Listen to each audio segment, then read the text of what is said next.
Anong ganap sa mundo ng showbiz?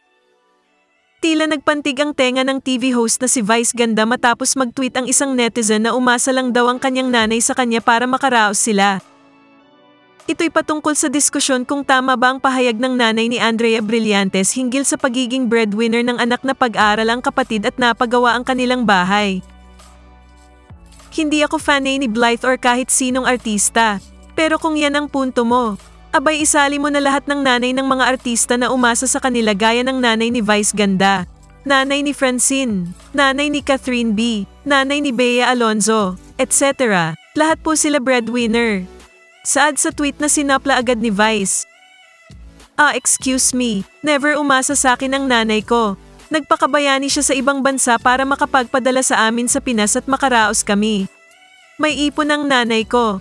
Huwag mo siyang isali sa kung anumang diskusyon nyo.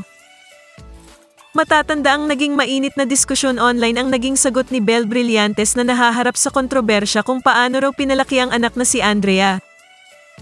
Paano mo kaya pinalaki si Andrea no? Sabi ng basher sa ina ni Andrea. Agad itong sinagot ni Belle at walang kiyamang sinupal palang basher.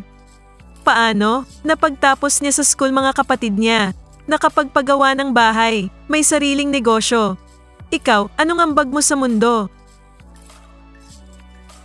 Kung nagustuhan mo ang content na ito, huwag kalimutang mag-subscribe at i-click ang share, like, at mag-comment ng inyong opinyon. And favor naman po, please don't skip the ads.